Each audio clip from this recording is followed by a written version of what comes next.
So it's been 5 years almost since I last went over to Hoy, and I'm currently on the foot ferry from Stromness to head over there again, and you know what I'll be going to see. Just heading by our campsite at the Point of Ness. Highly recommend this campsite, by the way. Hoy in the distance, and the ship we sailed in on.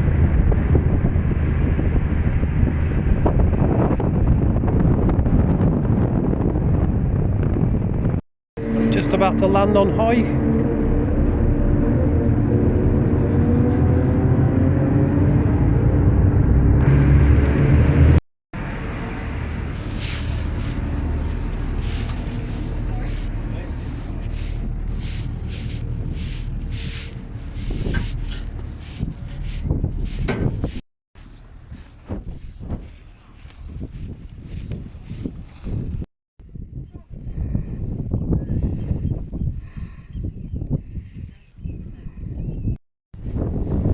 So here we are after 5 years. I know the sound's going to be terrible because of the wind, but I shall get the notice board. Oh, let me climb up.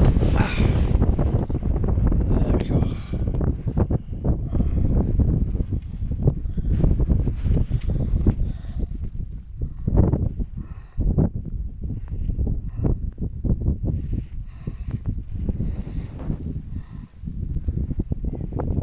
And looking across, and there it is.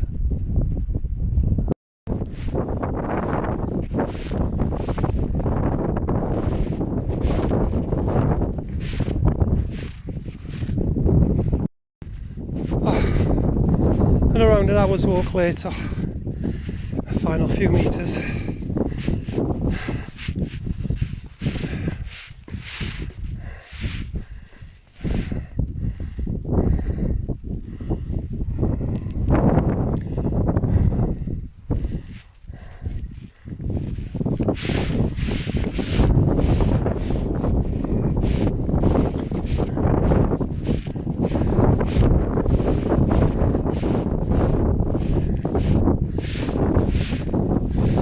There we are, Dwarfie Stone, or Dwarfie Stone, if you want to keep it local.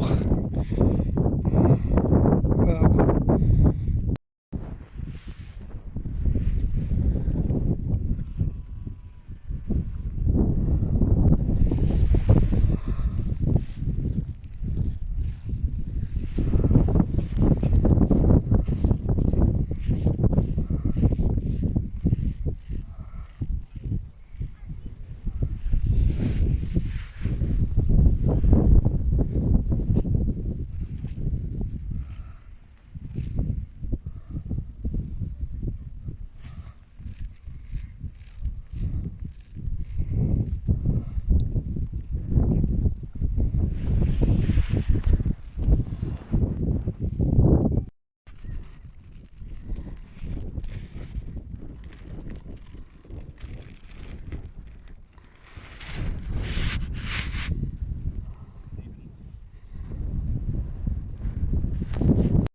So if you read what it said on the notice board about another unused plug lane around 30 feet away, I believe that must be it.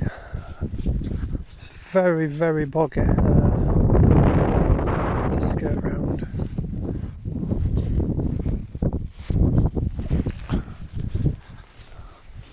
Sorry for wobbly can, it's very uneven ground.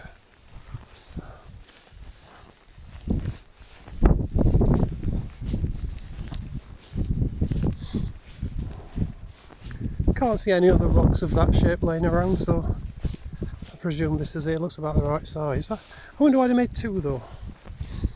I wonder if they made a mistake and made it into this one.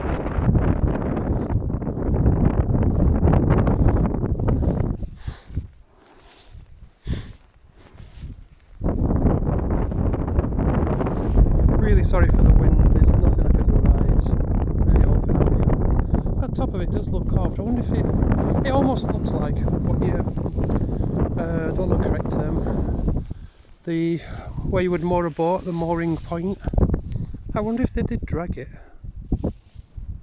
Looks carved for that, but could be totally off, of course. Could Could be talking complete rubbish as usual. I'm looking up at the Dwarfie hammers where the Dwarfie Stone once fell from, and that's where the seagulls were nesting last time I was here. I don't know if they're here this time around. Got Gaz and Andrea having food up there. We got here about half an hour ago and there's been a steady stream of people, but the last people have just left. There's another couple heading up, so I'll just have a quick walk around. I know I've done all this before, but now I've got a better quality phone and camera, so it is worth doing again, I'd say. Apologies for the wind because it does keep gusting, and obviously it makes the sound terrible. But the carvings on there, I'm not going to try and explain what they are or anything. You can Google them, it's all online.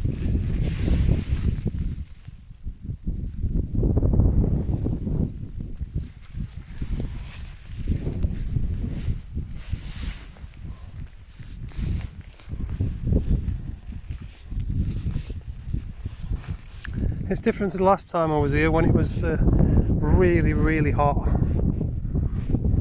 and no wind whatsoever.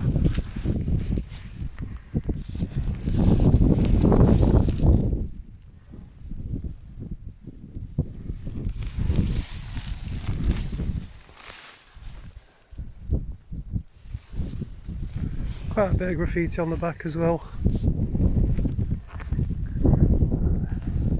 Luckily the tradition for doing that seems to be over, thankfully. Looking up the stone. Andrew and Gaz still sat up there talking.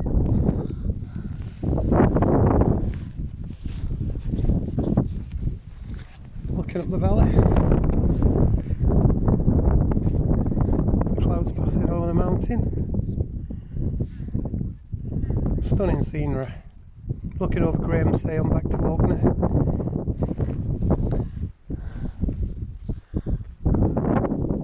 The blocking stone.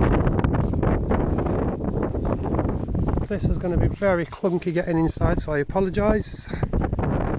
The acoustics are amazing. Hello, Dwarfie!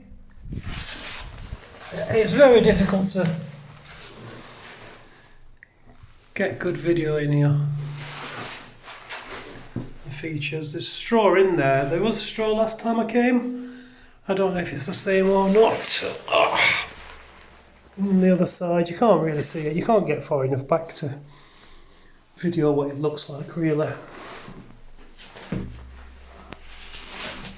Oh, the little lip that was carved. And on that side. In the other chamber, the bigger lip. She's reminiscent of the stones they use in some of the chamber tombs. And before you go into the side chambers, they have stones stood like this that they've embedded or propped or whatever you want to call it. We're looking outside. I'll have a lay down a second.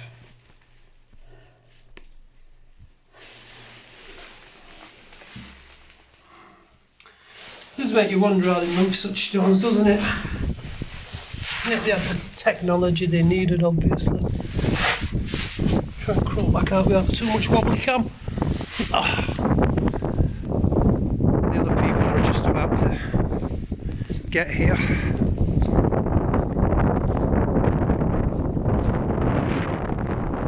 Apologies again for the wind. I don't have any fancy microphones to plug in or anything. It's just my phone. So there we are, Dwarfie Stone version 2.